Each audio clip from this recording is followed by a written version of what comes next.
para un evento realmente muy interesante, que es la presentación de un nuevo libro de Daniel Del Percio, profesor de la casa, amigo, integrante del CEN. Paso a leer su currículum. Daniel Del Percio es docente, investigador universitario, poeta, cuentista y ensayista, autor de los ensayos La metamorfosis de Saturno, Transformaciones de la utopía en la literatura italiana contemporánea, y Soñar el demonio, Utopías, Distopías y Ucronías hitlerianas. Prefiere, no obstante, las formas breves. Entre sus obras encontramos los poemarios Archipiélagos, Apuntes sobre el milagro, Bautismo de la memoria, que fue premio Faja de Honor de la Sala en 2015, El peso de la luz y el volumen de microrrelatos Criaturas. La historia de un instante es su primera novela. Y hoy presentamos La historia de un instante que acabamos de mencionar. Bueno, presentan la doctora María Laura Pérez Gras y Diana Salema. Todos somos integrantes del CEN. Los dejo con ellos. Sí, directamente. Bueno, muchas gracias. ¿Por qué Daniel Del Percio emprende la tarea de escribir sobre la Guerra de Malvinas, momento bisagra en la historia de Argentina, alterando completamente el desenlace? Esta fue la primera pregunta que me hice cuando tuve entre mis manos su novela. Un texto diagramado a partir de fragmentos fechados cuya forma cuestiona permanentemente la idea de género, un concepto planteado por el autor también en su obra poética. No solo contar una historia, sino hacer resonar el lenguaje para provocar al lector. A veces la literatura intenta enmendar actos fallidos, resultados inesperados o simplemente usar la palabra para transformar la realidad. La respuesta probable a la pregunta inicial está en la primera página, cuando el héroe de ficción, Víctor, se inmola obedeciendo a un mandato tácito. Detrás de ese puro instante de abismo, aguardaba una historia que anhelaba ser otra. Dos personajes principales ocupan el tiempo de la narración, que comienza en 1982 y fluctúa entre 1956 y 2007. El primer teniente Víctor Giusti y el almirante Emilio Eduardo Macera. Cuando se trata del episodio del 30 de mayo de 1982, operación en la que la Fuerza Aérea Argentina y la Armada atacan al portaaviones Invincible, la acción retrocede desde el minuto en que se produce el impacto hasta los momentos anteriores en los cuales Víctor toma la decisión, tematizando la estructura central de la novela, que consiste en contar el tiempo apilando instantes. Puestos a recordar los acontecimientos históricos factuales, el acto mismo del recuerdo implica ya una reconstrucción, una nueva versión. Como dice Endel Talvin, lo que se recuerda no es el suceso, sino la experiencia del suceso. En esos múltiples pliegues de la memoria, ya que somos indudablemente lo que recordamos, quizá el recuerdo haya traicionado lo acontecido, ya que también lo real está atravesado por la ficción. Sin memoria no existimos, parece querer decir en cada página este texto, debido a que todos los procesos de la memoria están relacionados con nuestro conocimiento previo de algunas situaciones. Paul John Aitken habla de la importancia de la ficción para construir la identidad, por la conexión que existe entre la historia narrada y el yo. La identidad se sostiene en la memoria y los recuerdos constituyen la matriz de una vida. ¿Quién es entonces Víctor Giusti? Ese hombre silencioso y atento para quien la memoria del padre se convierte en el soporte de toda su vida. Algunos simbólicos recuerdos narrados por la madre condensan la conciencia de la propia identidad y le permiten interpretar el presente que vive a través del pasado relatado, anclados ambos en la realidad del último instante. Las palabras de la madre, un gran hombre es ese capaz de hacer algo más grande que él mismo, son sin duda alguna las claves del heroísmo de Víctor al estrellar su avión y modificar la historia. Porque siempre son los otros los que nos reenvían una mirada hacia nuestro interior y nos permiten recuperar conscientemente el pasado. Recuerdos que son el soporte de nuestra historia personal y al mismo tiempo conciencia del propio ser. ¿De dónde viene la identidad? Parece estar preguntándose este texto en todo momento. ¿La hereda Víctor de sus padres en una suerte de filiación genética o la construye en cada acto de su vida hasta llegar al final?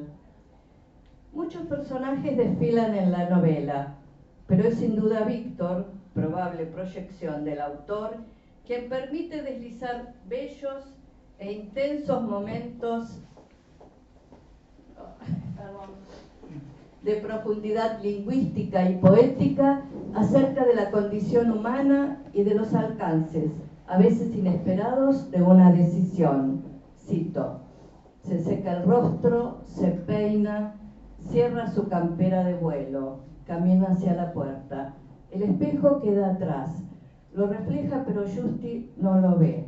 No ve cómo muestra sus pasos hacia el bar, su cabeza apenas inclinada, sus manos en los bolsillos.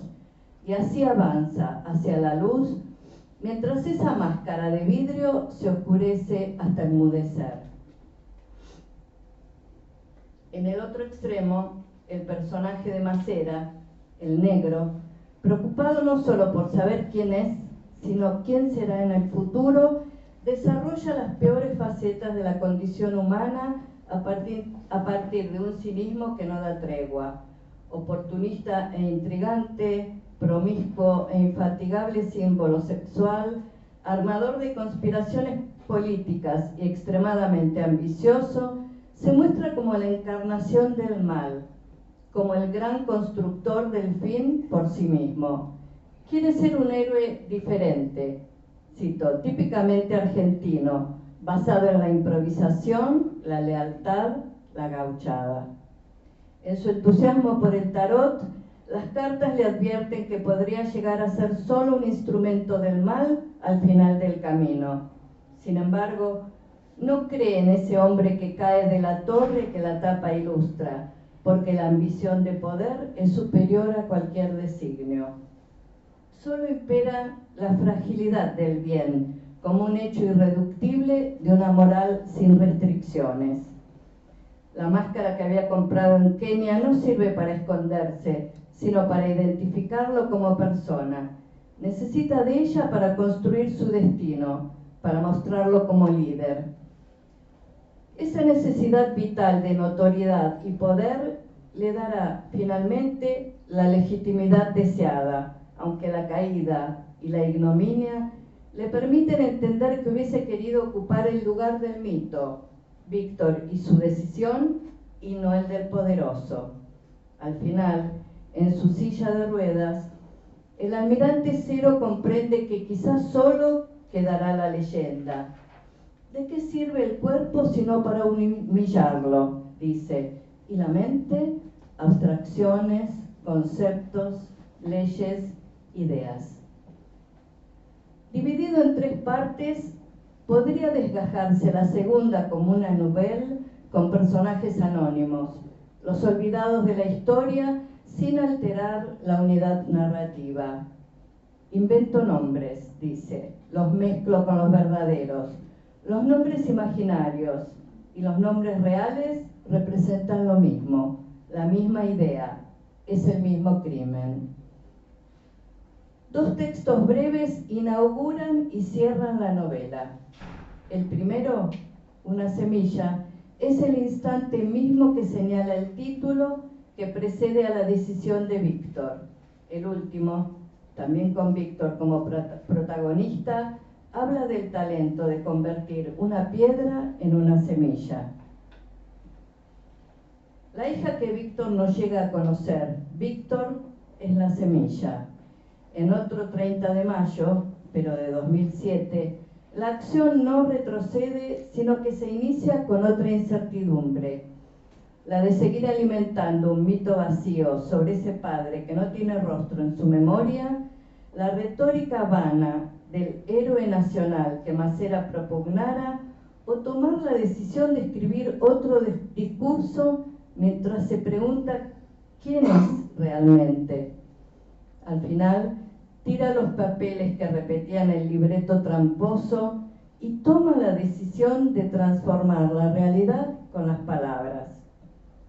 La experiencia de su padre para Víctor y también para Victoria reivindica el valor de la memoria. Ahora creo que lo comprendí, dice. Él lo hizo porque así el tiempo lo dispuso.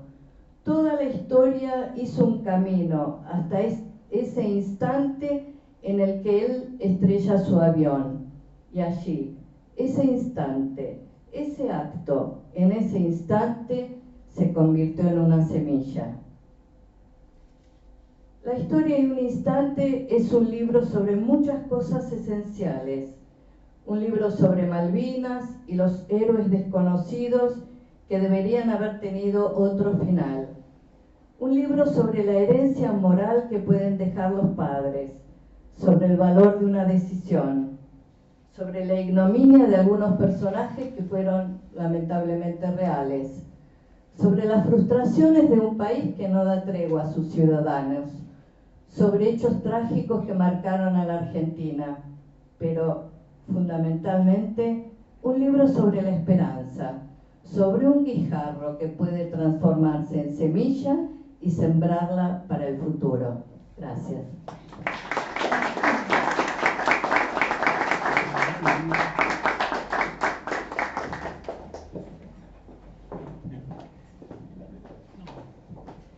Bueno, buenas tardes. Veo que está llena la sala y es una alegría.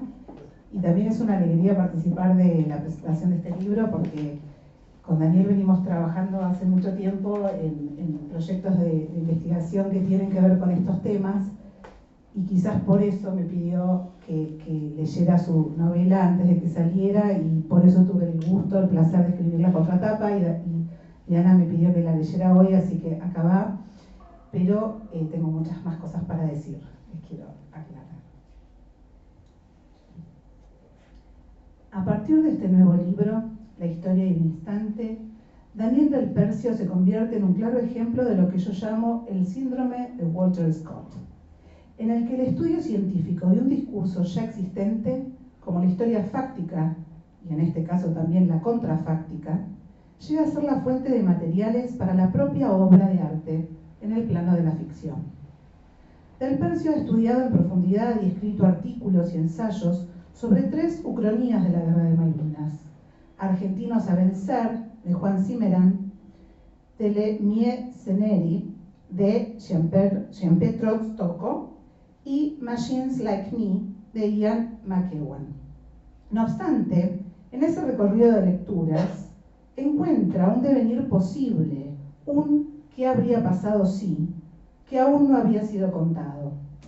Entonces emprende la escritura de este mosaico de escenas encastradas unas con otras, como las piezas de un mural épico, con su verdad y su fantasía.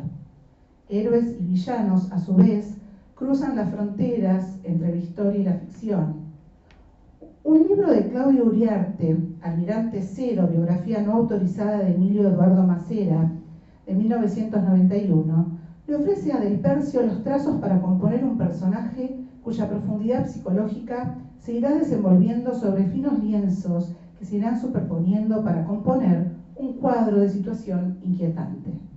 Pero también está, entre muchos otros, Víctor Giusti, el héroe de ficción, que aprende desde niño que tanto una vida como la historia de todo un pueblo pueden cambiar en un solo instante. Un momento tan pequeño como un grano de mostaza o como una semilla, en su extrema potencialidad de luz, sombra, vida y muerte. Hay una frase clave en esta novela que cifra tanto la ficción como la historia de nuestra guerra de Malvinas. Cito: solo en la impotencia el poder se transforma en melancolía. Y en ella se cifra también la necesidad de la escritura y la lectura de estas páginas. Y la idea es conversar con Daniel. Por lo tanto, voy a leer esas primeras líneas que Diana contextualizó tan bellamente y que se titula Una semilla, y que es en realidad un inicio por fuera de lo que es la trama de la novela, pero es la semilla de la novela. Entonces la voy a leer porque realmente nos va a disparar algunas preguntas. Siempre había creído que la muerte era negra, como el fondo secreto del mar, una convicción adquirida en la infancia, cuando no lo conocía, cuando ignoraba cómo era ese espacio oscuro capaz de romperse y seguir vivo. Como este mar sobre el que está volando. No hay hoy, ahora, otro océano, donde aún vive suspendido en una pequeña burbuja. Y ahora descubre su vacío de color, su blanco incandescente. Ito reconoce esa voz solitaria, suave y poderosa, y el primer teniente Víctor Giusti grita, un grito aterrador, eterno, que nadie oye ni podría oír. Encerrado en la carlinga de su A4C Skyhawk, cierra los ojos y cree que ha tenido tiempo de cerrarlos justo antes de que esa luz lo borre. No llega a saber que detrás de ese puro instante de abismo aguarda una historia que anhelaba ser otra. Creo que esta la clave de la novela también, además de la otra cita que leí en la contratapa, porque es una historia que anhela ser otra, y de ahí la escritura contrafáctica, ¿no? Y esa melancolía que se vuelve impotencia frente a la necesidad de reescribir el pasado desde una cierta justicia poética, ¿no? Yo siento que este texto tiene ese trabajo detrás. Y hay algo muy interesante de esta construcción que la mencionó Diana y que la mencionó Daniel Capano en su hermosa reseña, que pueden buscar en el blog del CEN, que tenemos reseñas de todos los libros que vamos mostrando, y bueno, ya está ahí la reseña de Daniel, que es este manejo del tiempo. Porque no solamente está el problema contrafáctico, la ucronía, de la búsqueda de reescribir la historia a partir de un desvío de los acontecimientos históricos y la reconstrucción posible de qué hubiera pasado si, por ejemplo, si Giusti hubiera existido, si hubiera decidido embestir contra el invencible, ¿no? Ese buque que con ese nombre tan desafiante, fue vencido, y si hubiéramos ganado la guerra, ¿qué hubiera pasado si? Y entonces el manejo de la novela está, y puse novela entre signos de pregunta en la contratapa, porque también es interesante pensar el género, ¿no? Desde esta fragmentación permanente, y cuando leía a Claudia hoy la solapa con la biografía, esta cuestión de que Daniel sobre todo tiene un gusto por lo fragmentario y por la escritura breve, digo, todo eso se conjuga en la novela, porque es un manejo del tiempo que tiene que ver con la historia, por eso el título es perfecto, la historia y un instante, la historia con su versión contrafáctica o ucrónica, el instante, que es recrear ese posible momento desde la ficción, donde todo eso se transforma, se invierte, ese punto John Byrne, ¿no? que has estudiado tanto, y sin embargo, no solo el tiempo está cuestionado desde ahí, sino en la construcción de la novela. No hay un orden cronológico en los acontecimientos, pero el tiempo es una permanente presencia desde los títulos de los fragmentos, y la fragmentación es la única forma, yo lo siento así cuando la leo, de abordar un posible todo. Porque ¿cómo abordar la historia y un instante que puede cambiarlo todo? Entonces, mi pregunta es, ¿vino de entrada la estructura de la novela en este tándem, en esta tensión entre la historia y ese instante que está recreado en muchos fragmentos a lo largo de la novela? Bueno, en primer lugar, bueno, gracias a Diana y a María Laura por la presentación. A Diana por todas tus palabras, me encantaron. A vos, María Laura, por la contratapa y por todo esto. Y bueno, a todos los amigos del CEN que han estado aquí, bueno, y que de alguna manera organizaron todo esto, bueno, y a todos los presentes que pudieron venir hoy aquí. Y bueno, yendo un poco a tu pregunta, es muy curioso porque cuando yo desde mucho tiempo atrás quería escribir un libro sobre Malvinas, ¿no? Pero estoy hablando desde el año 1982 prácticamente, ¿no? Pero bueno, y de hecho allá por el año 1983, 84, escribí un cuento que se llamaba El Pucho Apagado, un cuento de esos que hoy quizás te da vergüenza admitir que escribiste, pero bueno, y porque ya giraba en mí un poco toda esta idea. Y cuando tuve la idea de empezar esto, más o menos fue por el año 2018, que tuve como la semilla, si se quiere, del libro. Lo curioso es que este primer episodio es el que me vino primero. O sea, lo primero que me imaginé es perdón para el juego de palabras, ¿no? La imagen de esta incandescencia ante la muerte. Eso fue lo primero que imaginé. Y después, bueno,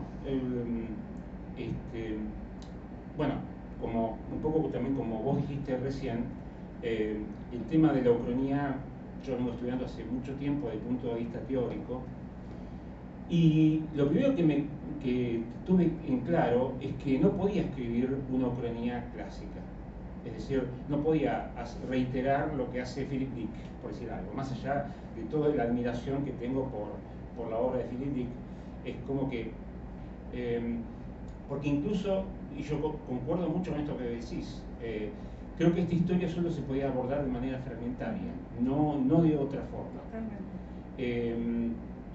Y de ahí, y de hecho, también en esto acertaste, efectivamente, yo tengo mucha afinidad con la escritura fragmentaria, mucho más que con la escritura continua. De hecho, creo que no hubiese podido escribir esta novela como una novela clásica, digamos, de corrido.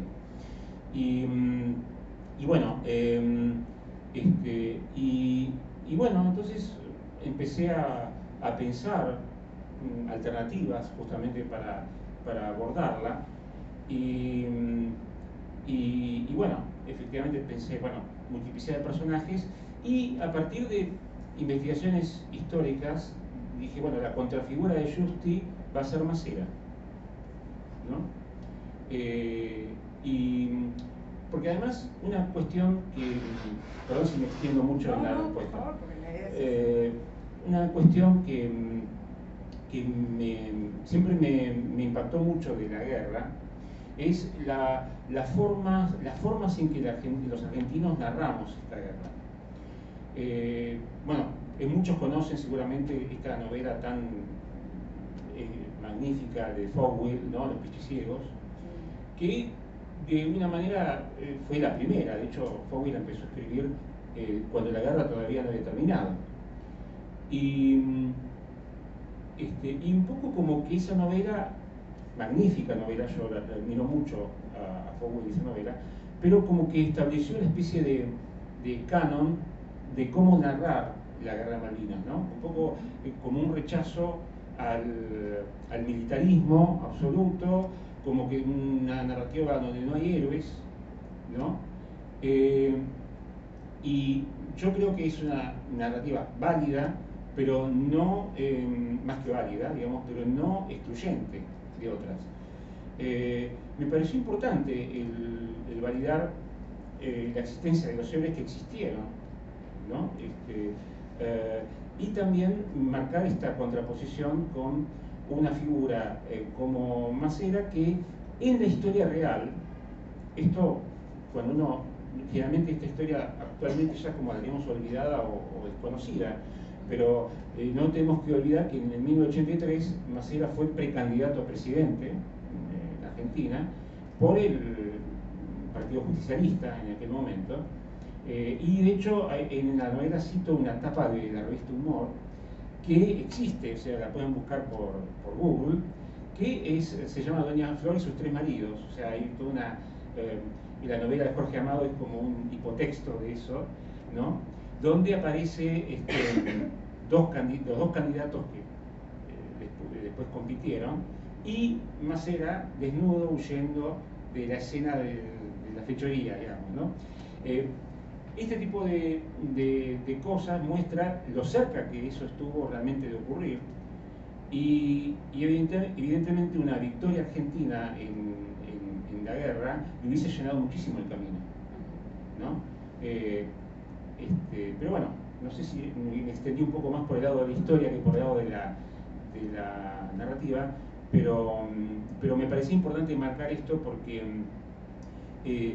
traté de una premisa que me puse desde el comienzo, es no incluir ningún elemento fantástico en la novela, solamente el cambio, el giro histórico, pero ningún elemento fantástico. Y de hecho, incluso cosas como la bomba atómica argentina, por ejemplo, eran proyectos que estaban en danza en aquel momento y que en estas circunstancias se hubiesen llevado a cabo seguramente, ¿no? La Comisión de Energía Atómica estaba manejada por Masera en aquel entonces, ¿no? Y así que bueno, no sé si me extendí mucho. No, para nada, porque justamente nos vas mostrando esa tensión entre ficción y realidad que está permanentemente en la novela. Vos la explicás en una página al comienzo, que a mí me interesó, la fui desmenuzando, porque él hace una breve nota sobre los materiales del libro, ¿no? Breve nota sobre los materiales del libro, y dice: este libro plantea una ucronía cuyo eje es un desenlace diferente de la Guerra de Malvinas. No fue mi intención abordarlo con rigurosidad histórica, pero yo, contradiciéndolo, sé que hay una rigurosidad histórica porque hay un estudio de información. Hay por ejemplo, un discurso de Alfonsín reproducido prácticamente al detalle. Muy pocas variaciones. Claro. Después, bueno, hay un raconto. A mí lo que me encanta de la novela, aparte de toda esta reconstrucción de la historia, es la estructura. Toda la primera parte hay una tensión entre esto que es la historia y un instante en el título se va produciendo. Primero, un capítulo donde tenemos un año, que es un año de la vida de Masera, ¿no? Entonces, por ahí el siguiente también es otro año de la vida de Masera, pero después volvemos a ese instante en el 82 donde se produce el acontecimiento que modifica todo, y volvemos a otro minuto, porque es minuto a minuto la recreación de la parte del instante.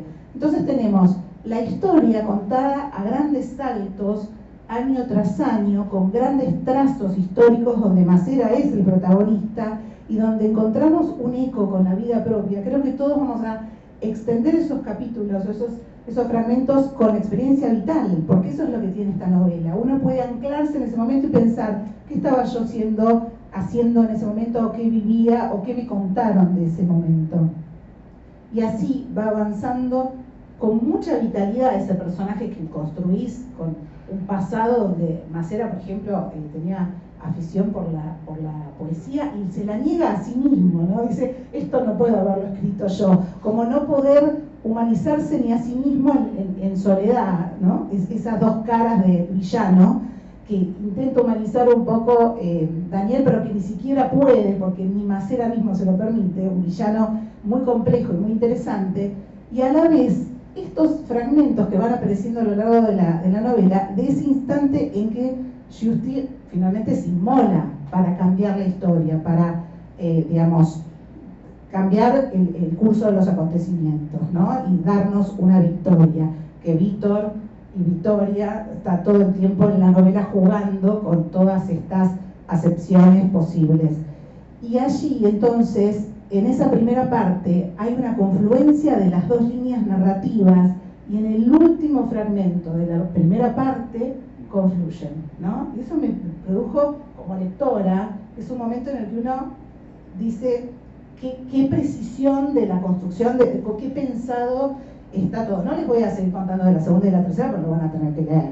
Pero digo, ya con esta primera parte uno siente esa medida de las cosas y de la palabra, y a pesar de que él dice que no quiso nada de lo fantástico, porque podría una ucronía meterse en todos esos giros, sin embargo, está el tarot, que es otra de las obsesiones de Macera, ¿no? Además de la poesía que él mismo niega, al tarot también le tiene como fascinación, pero también una distancia con la que no quiere ser asociado, pero efectivamente consulta a una tarotista. Esa parte es realmente muy interesante cómo está construida y cómo él finalmente hasta desafía el destino que las cartas le dictan, ¿no?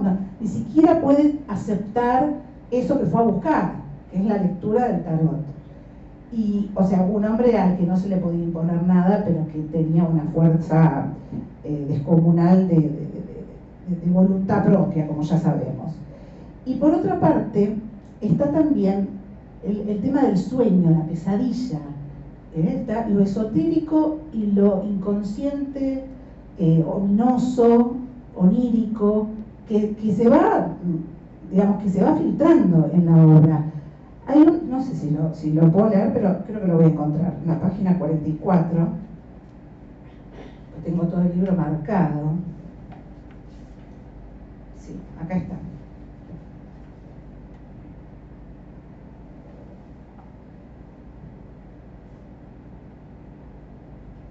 Sí, hay una parte acá que dice, hay un sueño, ¿no?, que está intentando comprender.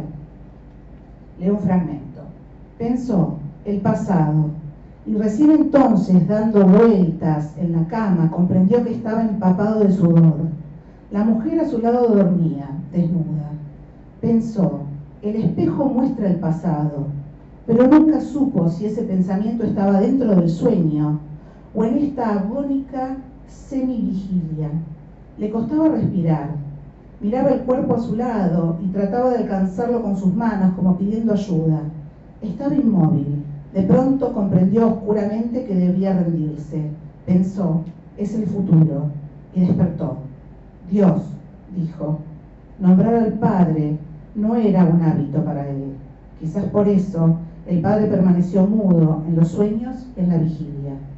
Estoy solo, dijo por fin, y tocó apenas el vientre de la mujer, muy joven, que dormía sin sueños.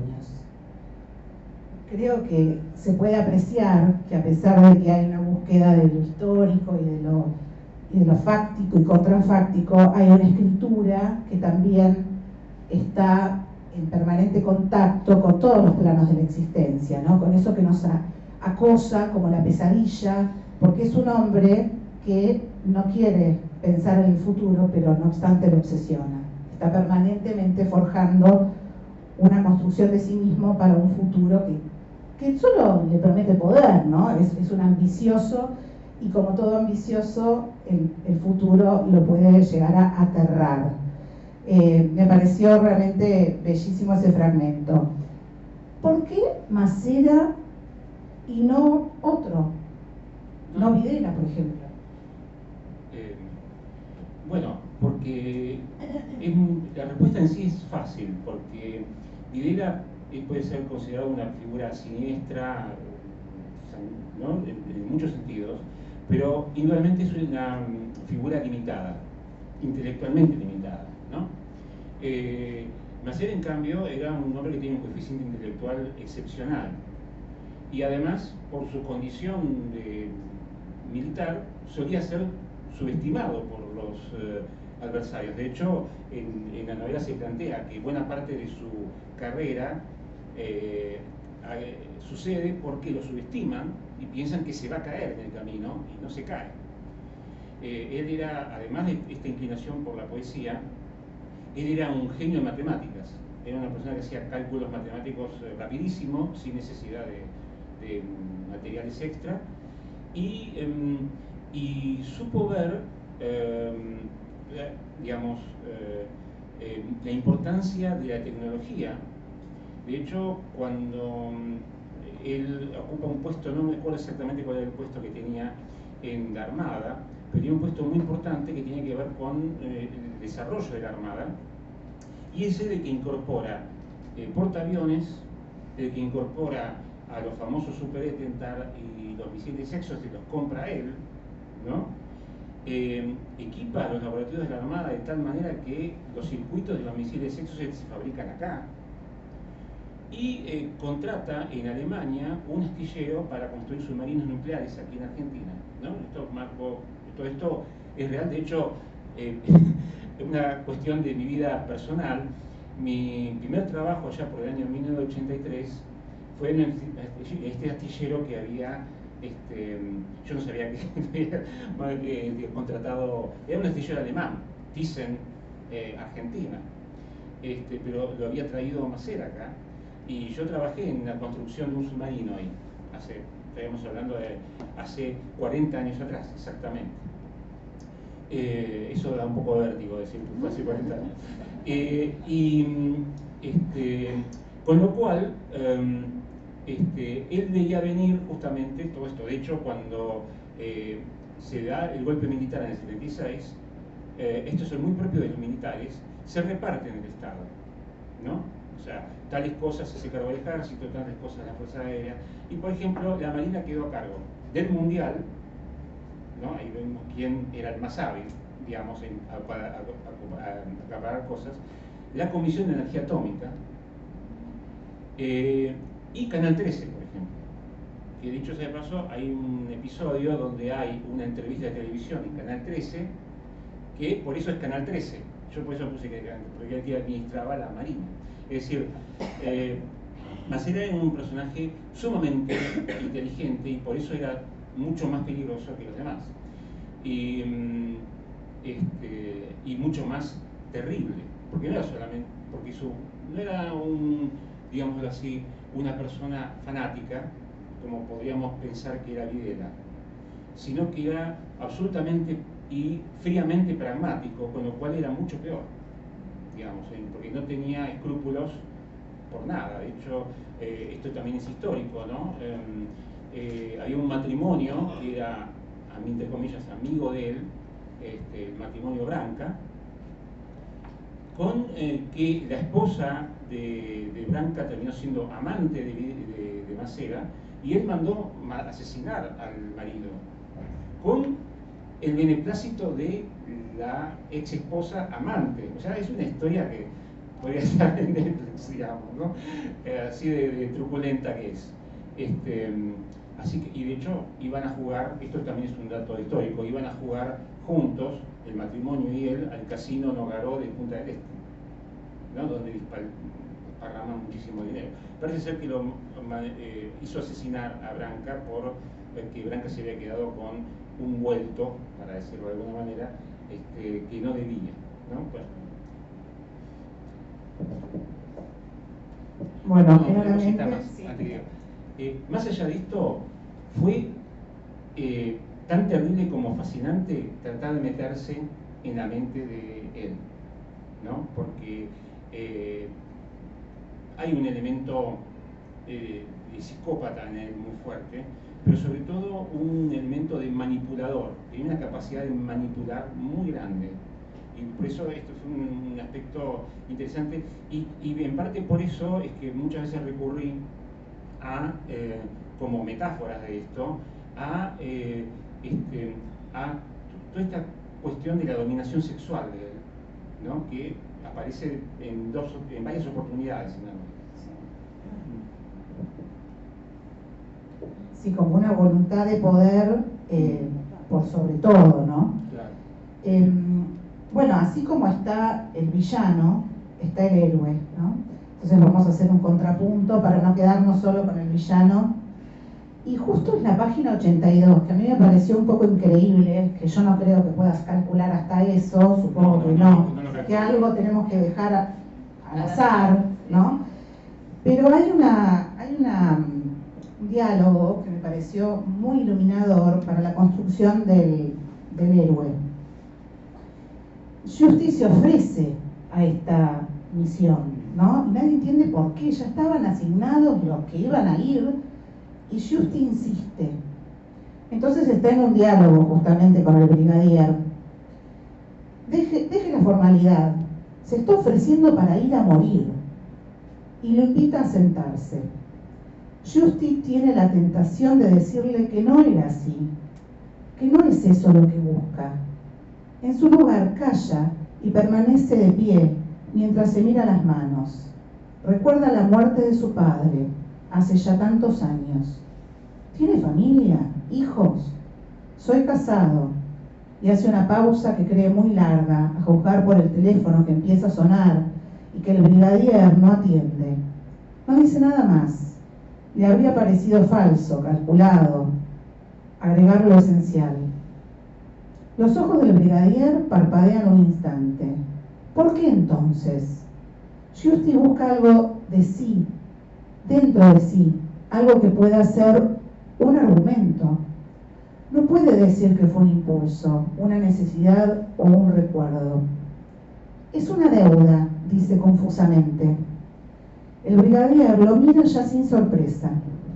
Todos tenemos deudas, pero ¿por qué pagarlas así? Giusti no responde. Mira el cuadro que está detrás del hombre, un Douglas A4C Skyhawk, volando entre montañas. El artista había logrado un gran realismo y a la vez estaba idealizado, como si no fuera una máquina con un hombre, sino un único ser. Y más allá, un enorme pizarrón lleno de fotografías. De pronto cae en la cuenta de que son fotografías de pilotos. Su foto estaría entre ellas. ¿Por qué?, repite Crespo. Ya hay voluntarios. Giusti reúne algunas ideas. Mientras las palabras aparecen, imagina a ese hombre de pie frente al pizarrón, 10, 20 minutos todos los días, mirando rostros. Usted sabe que mientras más aviones seamos, es más probable que le peguemos duro. El brigadier mira sus papeles, como sumergiéndose allí, y luego levanta la mirada y la fija duramente en los ojos de Giusti. Al menos la mitad no va a volver, quizás ninguno. Y usted sabe que es muy probable que no lleguemos a pegarle. Ese barco va a estar muy bien defendido. Esto es un manotazo de ahogado, mi amigo. Y la Marina no nos quiere en la misión. Alcanza para homenaje de muchos que realmente estuvieron ahí y no volvieron, pero también para dar un cuadro de esas personalidades que fueron realmente heroicas. Y creo que en Giusti está condensada toda esta imagen, ¿no? Y la semilla de la que se habla a lo largo de toda la novela, pero sobre todo al principio y al final, está sembrada en él. Es claro que lo que él no puede encontrar en esas palabras, tras las preguntas del brigadier, ¿no?, que no sabe cómo responder, está claro que uno no sabe responder de qué está hecho, de qué ha sido construido como persona desde la primera infancia, y por eso es tan entrañable que hacia el final de la novela, de la segunda parte en adelante, sobre todo, empezamos a tener los flashbacks, ¿no? Estas idas al pasado del héroe de la historia, donde se va construyendo el porqué, vamos entendiendo el porqué. Y es tan interesante el final, cuando es la hija la que va al homenaje de este héroe, porque entonces tenemos dos vínculos de padre e hijo. Giusti y su padre que ha muerto, y esa imagen de este padre sacrificado, que su madre le ha narrado tantas veces, en la imagen de un hombre que hace algo con su vida y que transforma una piedra en una semilla, y luego Victoria, que no ha conocido a su padre, pero que intenta reconstruirlo desde lo que le cuentan acerca de él, desde las imágenes, desde los relatos, y claramente tiene que ver con la identidad, ¿no? Ella también se siente anclada en ese pasado y en la construcción de ese padre del que ella nunca supo mucho más que lo que le contaron. Entonces allí, en esa tensión entre hijos y padres, está la pregunta por la identidad y está la pregunta por los relatos que nos contamos. Entonces, en el fondo, yo nací en el 78. Cuando sucedió la guerra de Malvinas, yo tenía 4 años. Imagínense que todo lo que yo estoy leyendo, en lo que escribió Daniel, hay un pasado que yo no viví, hay un pasado que me contaron, y ahora, gracias a estas escrituras, puedo imaginarme cómo hubiera sido, cómo podría haber sido desde otro lugar. Y creo que ese es el valor que tiene esta escritura, que no solamente está en los personajes, la necesidad de la identidad y la necesidad de relatos que nos expliquen quiénes somos, sino que en la novela misma está puesta esta búsqueda por una identidad de una comunidad que somos los argentinos y por los relatos que nos contamos y cómo nos los contaron y desde dónde, ¿no? Y pensar en la posibilidad de contarlos de otra manera. ¿Por qué Malvinas y no porque quizás los desaparecidos, la dictadura? ¿Por qué no el rosismo de todas esas marcas que nos quedaron en la historia? ¿Por qué no la conquista del desierto? ¿Por qué Malvinas?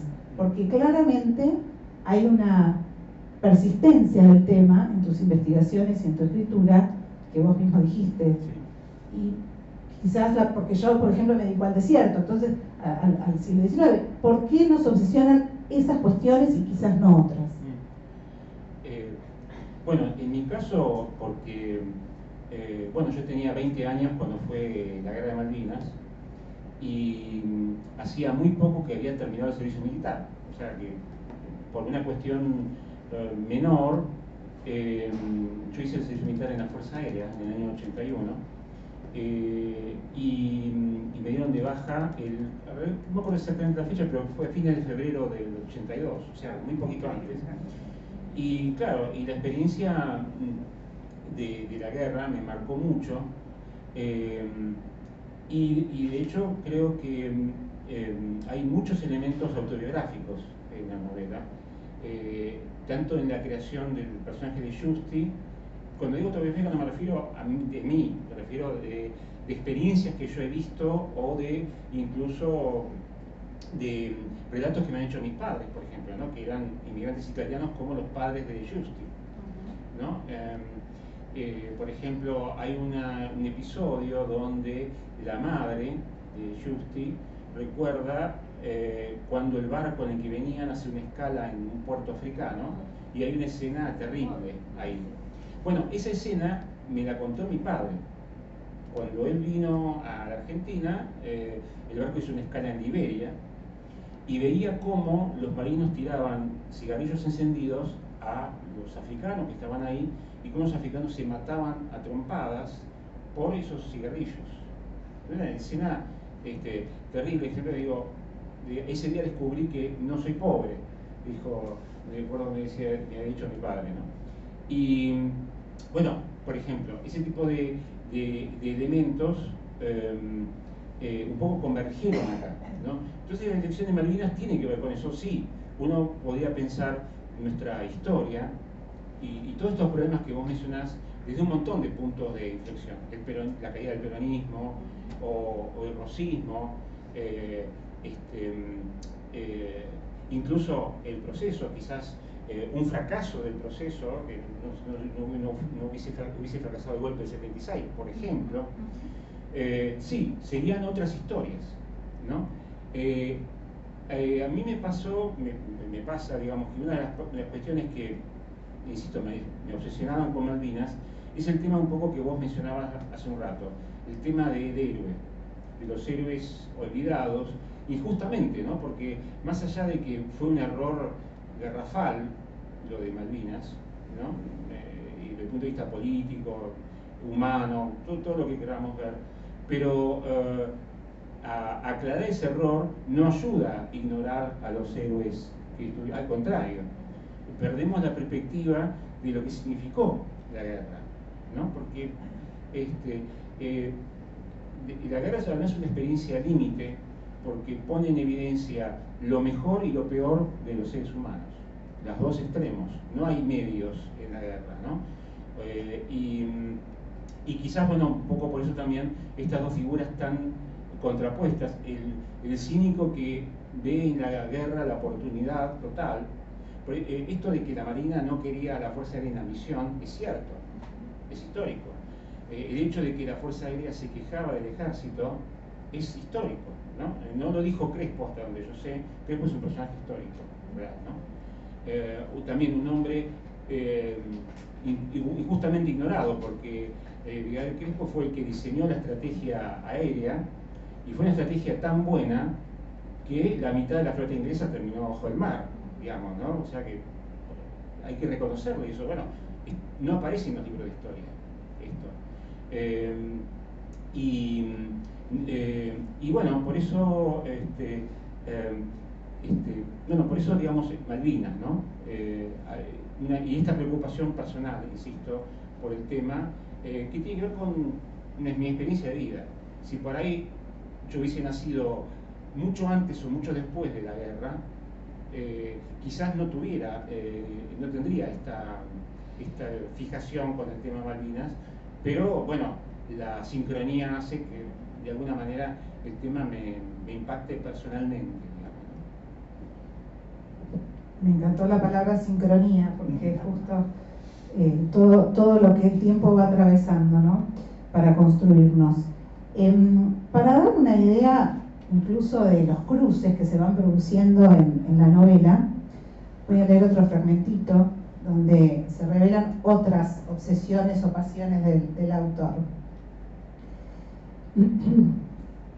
Es un instante, son los fragmentos del instante. 1982, 30 de mayo, 12:55. Desde aquí todo parece sumergirse en una profundidad infinita. Mirar hacia abajo ayuda tan poco como hacerlo hacia arriba. Dos caminos, dos huecos dentro de un laberinto vacío. Ese mundo hueco le recuerda algo que recitaba Victoria, su madre, cuando lo veía de niño correr a la terraza a ver pasar los aviones. Il barco foglie di Ulisse. Pensar en italiano le trae una sonrisa. ¿Cuándo aprendió a volar y cómo? ¿Y para qué? Se mira las manos envueltas en sus guantes. Quisiera abrirlas, libres de todo encierro, y mostrarlas así. Puede que su decisión de estar ahora aquí, en el avión, en un ataque casi imposible, haya sido simplemente esto, el único modo por el cual le era posible dar algo. No es fácil dar, se dijo, sobre todo en este lugar, flotando entre el azul y el celeste. Más allá, bien arriba, un sol del que no puede sentir los rayos se abre y teje su sombra sobre el mar. Imagina que deja caer un guijarro rojo sobre ese espejo azul acero y lo rompe. Ve esos fragmentos reuniéndose y allí su rostro como un recuerdo y un don. Bueno, claramente esta cita del Paraíso de Dante nos habla de otros cruces en la literatura de Daniel. Y también me parecía interesante mostrar cómo se va recreando ese instante en la novela, que es muy poético, ¿no? O sea, porque él cuenta lo mismo desde muchos puntos de vista diferentes. O sea, le va dando aristas y focalizaciones a un mismo acontecimiento a lo largo de varios fragmentos en la novela. Por eso pregunto novela con signos de pregunta en la contratapa, porque tiene tanto de microficción, de microrelato cada uno de estos fragmentitos, otro género que vos visitás, ¿no? Y escribís, y justamente hay un trabajo de microficción en estos relatos, porque tienen un comienzo y un cierre. Uno los podría leer de manera individual y tienen todo el sentido, y también hay un juego con lo poético desde la descripción. Yo no sé cuánto tiempo más podríamos estar hablando, y no sé qué hora es, pero hay algo, sí, justo una hora. Hay algo de interesante en la construcción del personaje y su pasado, esos flashbacks que va haciendo permanentemente, y el cierre de la novela, digamos, no lo voy a leer, se titula Una piedra en contrapunto con una semilla, que es el comienzo. Insisto, son los únicos fragmentos por fuera de este tiempo tan preciso de años y instantes, pero sí quisiera leer esta última parte del diálogo con la madre de Víctor y ella. Fíjense que la hija se llama Victoria y la madre se llamaba Victoria, ¿no? Esto de la identidad que está jugado en la construcción de los nombres. Y después dejarte elegir a vos qué querés leer o qué querés contar acerca de esta construcción del héroe, porque hablamos de por qué Macera, pero quizás por qué Victorio, ¿no? O por qué Víctor, porque me sale el Vittorio. Porque es a Vittorio. Claro. ¿No? Sí, y disculpen mi italiano, porque no es lo mío, ¿no? O sea, claramente en mi lectura de las citas no es la mejor. No, pero en adelante la lista bien. Bueno, voy a leer entonces esta última hojita que realmente encierra mucho del significado de ese vínculo madre-hijo. Los ojos de su madre brillan ahí delante. Es tan extraño que hace tan poco tuviera lágrimas, que ahora tengan esos destellos cristalinos a través de los cuales parecería poder verse a sí mismo. Ve cómo su madre levanta algo muy pequeño del suelo. Es solo un guijarro rojo. ¿Quién sabe cómo llegó ahí? Pero a ella parece interesarle y lo contempla como quien observa un objeto jamás visto. Mi mamá, tu abuela, decía que el único talento que valía la pena tener es el de ser capaz de convertir una piedra en una semilla, dice, apretando el guijarro en su puño. Víctor fija la mirada en esa mano dulce que nunca había visto tan cerrada, tan dura. La recordaba más bien como una flor abriéndose. Trabajando en el jardín o en la cocina, envolviendo el puño de su padre. En el rostro de Víctor era fácil leer que algo pugnaba en su interior por comprender esas palabras, ese gesto. Pero parece absurdo que de una piedra brotara algo, porque la piedra está muerta y la semilla no. O entonces es así, el talento es esa transformación imposible. ¿Quién pudiera hacerlo? Recuerda a su padre, su trabajo interminable al sol, construyendo casas. Extraño que esa imagen pareciera responder su pregunta, pero esa respuesta llegaba con una nueva oleada de dolor. Una vez más, la muerte de su padre anidaba en él. Mira hacia abajo, quizás buscando inundarse de ella y a la vez huir.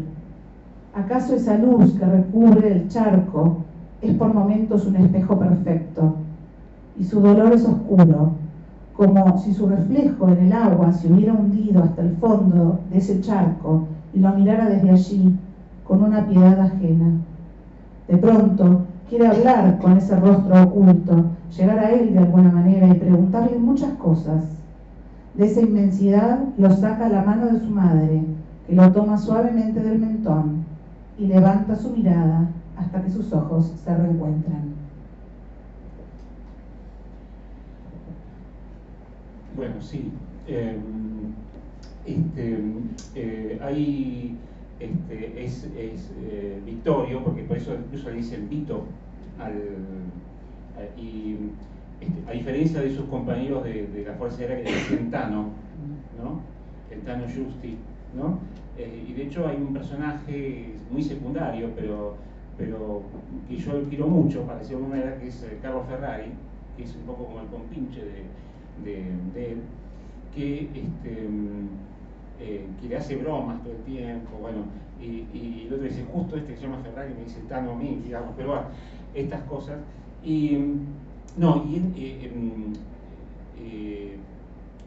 Cuando pensé el comienzo, esta incandescencia, también pensé el final. O sea,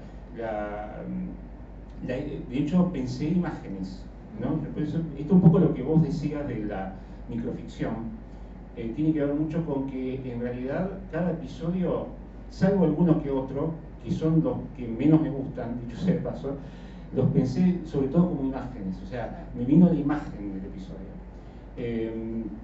En este caso, me vino la imagen de la madre poniendo la piedrita en la mano de él, por ejemplo, ¿no? O en el siguiente, el reflejo de él rompiéndose en el estanque, por ejemplo. O, por ejemplo, incluso escenas de acción, para decirlo de alguna manera, cuando están reabasteciendo en el aire los aviones, yo me vi esa imagen, ¿no? Me imaginé al mecánico diciéndole por el micrófono, venite pichón, la teta izquierda es para vos, ¿no? Como diciendo, en lugar de la instrucción técnica de acérquese por la manga de babor, ¿no? Como que se lo dice en ese tono claro, de cómplice, ¿no? Como diciendo, es decir que en la composición, en la idea de base, hay sobre todo imágenes. Por ahí en los capítulos donde yo recurro mucho a otros textos y los intervengo de alguna manera, hay sobre todo tres capítulos así. Uno que mencionaste vos, el discurso de Alfonsín.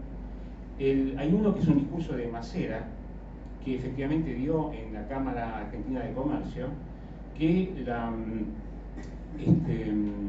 está contado desde la estenógrafa. Ah, eso es genial. Sí, ¿no? porque hay muchos puntos de vista.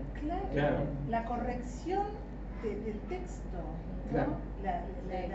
La edición del texto. Claro, y después el capítulo de la Fuerza Aérea, cómo marcar la censura, ¿no? Y no decir me censuraron, sino marcar, bueno, en este capítulo, esta parte tachada, ¿no? Donde decía, la Marina se oponía a la misión, decía, Macera intervino para que se hiciera la misión, por ejemplo. Pero el texto central es idéntico. Tomé el capítulo de la Fuerza Aérea y lo pegué ahí, y por eso es tan técnico aparte, ese capítulo. Sí, es muy metatextual. Claro. Totalmente metatextual. Y ahí, bueno, lo mismo hice también con el cable de la Embajada Argentina de la ONU, ¿no? Que también ahí está el punto de vista de la tipeadora del mensaje, ¿no? Y el texto original es casi igual, porque hay un cable efectivamente de ese día y de esa hora, donde dice cómo pedir ayuda a Cuba, ¿no? Estas cosas también que tienen que ver con la política internacional, y acá se agrega, porque se comprobó que el Invencible se hundió, con lo cual eso cambiaba toda la lectura, pero el texto es el mismo. O sea, son cuatro en realidad, contando donde yo recurro a el que más elementos metatextuales tiene, efectivamente, es la historia de la Fuerza Aérea Argentina, que me sirvió justo para mostrar la construcción de sí mismo que va a ser Macera, porque a partir de un texto cualquiera se plantea, miren, sin Macera esto no hubiese ocurrido, ¿no? Es decir, y esto es un procedimiento lamentablemente frecuente en la historia, es decir, la alteración mínima de la historia para orientar la lectura de la historia, ¿no? Así que por eso me pareció interesante. Hasta hay una cita de un periodista español que elogia a los periodistas argentinos, que está casi igual, ¿no? También dice, porque el periodista español dice, a pesar de haber perdido la guerra, los pilotos argentinos deben estar orgullosos, bueno, y acá lo único que se cambia es eso, ¿no? Son pequeños detalles que me parecieron muy interesantes para darle otra dimensión de alguna manera, ¿no? al relato. Bueno, y creo que ya estamos como mal con el tiempo, ¿no? Yo no sé si les voy a spoilear la novela, pero así que no les voy a leer el último capítulo, no, el último fragmento, pero pero léelo. No. Yo siempre leo el último. No, ya sé. ¿Lo leo o no? Yo hago eso. ¿En serio? Yo empiezo por el final. No, pero quería un poco leer un capítulo que me dio bastante dolores de cabeza, porque no sabía si hacerlo así, que es el discurso de Victoria. Ah, que está muy bueno. Claro, porque la historia de Victoria, la hija de Justi, se termina acá, no sabemos qué pasa después, ¿no? Y claro, la cuestión está en que ella decide no dar el discurso vacío de siempre, sino otro. Y la pregunta era, ¿incluye un discurso de ella o no? Porque estaba el tema de que sonara, digamos así, aleccionador o moral o ese tipo de cosas, Y entonces es un discurso que trabajé mucho por ese tema, ¿no? Así que si me permiten voy a leer esto y con esto un poco cerramos. Creo que acá se cumple un poco lo que dice el Aura, de que es como una pequeña ficción dentro de la ficción este discurso, ¿no? Dice, creo dicho de paso que esto se aplica tanto al hoy nuestro, que bueno, en fin, dejamos eso de lado por ahora. Dice, hoy no voy a hablar desde la guerra, ni de ideas, hoy voy a hablar desde la vida y de la muerte, como me hablaba mi abuela, Victoria, y de 2 hombres, y levanta la mirada y la fija en el avión blanco y celeste envuelto en soles, y no la bajará ya. El primero es mi padre, el mayor post-mortem Víctor Justi, el militar más condecorado y recordado de nuestra historia, el que han tenido que estudiar en la escuela, el que ven en los afiches en la calle, el que está en los billetes volando hacia su victoria. Sabrán que el otro levantó este altar a su memoria. Todos saben quién es. Y aquí duda, busca las palabras, la frase, mira a lo lejos hasta ver otra vez a los aviones girando en círculos. Todos lo saben, salvo, creo, él mismo. Hace silencio, estos son como descripciones que están entre corchetes, ¿no? Hace silencio y alguien cree que solo es un efecto para que crezca el énfasis. Tantas veces me pregunté por qué lo había hecho, para ustedes, para el país. Mi padre obtuvo una victoria, y yo, su hija, la que repite su nombre, perdí un padre. ¿Qué vale más? Duda otra vez. Solo cada uno de nosotros tiene una respuesta a este dilema, y no sirve dársela a los otros. Pero quizás comprendí esa acción. Poco importa lo que signifique para mí o para ustedes. Importa la acción. Después de tantos años y dejar de ser una niña y una adolescente, pude ver. Ahora creo que lo comprendí. Él lo hizo porque así el tiempo lo dispuso. Toda la historia hizo un camino hasta este instante en que él estrella su avión. Y allí ese instante, ese acto en ese instante, se convirtió en una semilla. Hoy vivimos de los frutos de esa semilla. Alguien le toca un brazo, no hace caso, ni del temblor que bruscamente se apodera de una pierna, tampoco de un oficial en pleno uniforme de combate que parece incómodo en la fila allí adelante. Pero ¿cómo lo hemos sembrado? ¿Qué hicimos con eso? Les digo, hemos usado la generosidad para que triunfe el egoísmo. Y no solo la de ese otro hombre, sino la de muchos de nosotros. Alguna ventaja hemos sacado de esa semilla. Todos lo sabemos, pero lo que sabemos y callamos es la ignorancia más profunda y más vacía. Amigos, hoy vivimos en un abismo, pero jugamos a creer que estamos sobre la tierra, bien plantados. No les pido nada, pero ahora recuerden que esa semilla es también un mandato que no hemos cumplido. Calla, mira hacia abajo, oye el rumor que se alza por todos lados, una voz que susurra que apaguen las cámaras, que no transmitan. Alguien intenta sujetarla, ella alza la mirada y lo petrifica. Allá atrás, el arzobispo la mira, tan embelesado como preso de terror. Y aquí, atrapado entre el sucesor y el secretario, el almirante en su silla parece observarla complacido, el único con dulzura en los ojos. Ella no comprende esa mirada, no sabe que él ha tomado una decisión, secreta, incomunicable. Quisiera decirle que ha triunfado, que ella es, al final del camino, la más poderosa, que él se rinde. Los aviones pasan rugiendo por encima del palco. Puede que lo ordenaran para distraer al público del discurso. Si es así, es seguramente inútil. Pero en cierto modo ella lo agradece. No puede evitar mirarlos. ¿Acaso tiene esperanza de ver un avión negro, diminuto, alejándose? Y aún en ese rumor se oyen los gritos del secretario. La decisión, dice, tu decisión, papá, hiciste que todo cambiara para siempre. Y cuando por fin la sujetan débilmente de un brazo para bajarla del palco, ella alza la mirada. Soy Victoria Justi, le dice con seriedad al oficial. Usted decidirá qué es lo correcto ahora.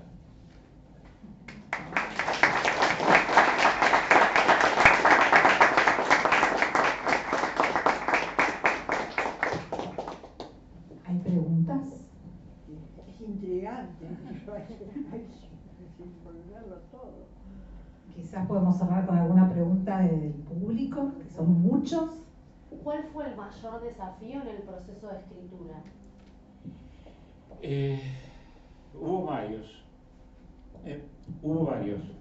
Uno fue el ensamblaje. Y en ese ensamblaje, ¿no? Yo estaba dudando de cómo agrupar los fragmentos y Adriana, por ejemplo, me dice, tendrías que pensar una estructura fija donde poner ese ensamblaje. Digo, tiene razón, ¿no? Es decir, y por eso la división en 3 partes, ¿no? Es decir, hacía falta ese orden porque si no, si hubiese sido toda una, como había pensado originalmente, toda una secuencia de fragmentos y claro, eso por un lado era, digamos, se volvía un libro exigente como, perdón por la comparación, pero como Pedro Páramo, por decir algo. No era mi objetivo, ¿no? En cambio, de esta manera, tenía un orden, ¿no? Ese fue un tema complicado. Después, en cuanto a los fragmentos, creo que los que más me costaron fueron los de la infancia de él. Quizás porque ahí había una... quizás porque me tocaba mucho emocionalmente. De hecho, habrán visto que la abuela de Justi, bueno, la madre de Justi, se llama Victoria Olimpia Carmela. Bueno, mi madre se llamaba María Olimpia Carmela y mi padre se llamaba Victorio. Es decir, ahí hice un ensamblaje personal, ¿no? Y de alguna manera eso que por un lado me ayudó a trabajar lo autobiográfico. En ese aspecto obviamente es una ficcionalización de la autobiografía totalmente, pero por otro lado ese tipo de uso de la propia biografía te pone en un problema con tus sentimientos, ¿no? O sea, hay partes que me resultaban muy comprometidas de abordar, sí. Así que sí, esa parte es la parte más poética, ¿no? Sí, es que me parece que tenía que ser poética, no podía ser de otra manera esa parte, digamos, ¿no? Y quizás por eso digo, las partes con las que menos afinidad tengo son por ahí las más descriptivas de la ucronía, ¿no? Por ejemplo, cuando se produce la hiperinflación o cuando a uno le censuran el artículo en un diario o ese tipo de cuestiones que no es que no esté conforme como quedaron, pero es como que son hasta previsibles de alguna manera. Pero las otras, incluso la misión de él, tenía que ser narrada en términos poéticos, yo sentí eso. Y además, esto que mencionaba Laura en un momento dado, cuando habló del punto Hombar, que es el punto, ¿cómo se llama? El punto de la inflexión histórica, en teoría literaria, digamos así. Justamente, yo que he leído tantas ucronías, digamos, decía, la mayoría de las ucronías suelen fallar porque no eligen un punto Hombar verosímil, ¿no? O recurren a lo fantástico para ese punto Hombar. Yo dije, no, el punto de inflexión que yo elija tiene que ver con la historia personal de una persona. Valga el juego de palabras, ¿no? También.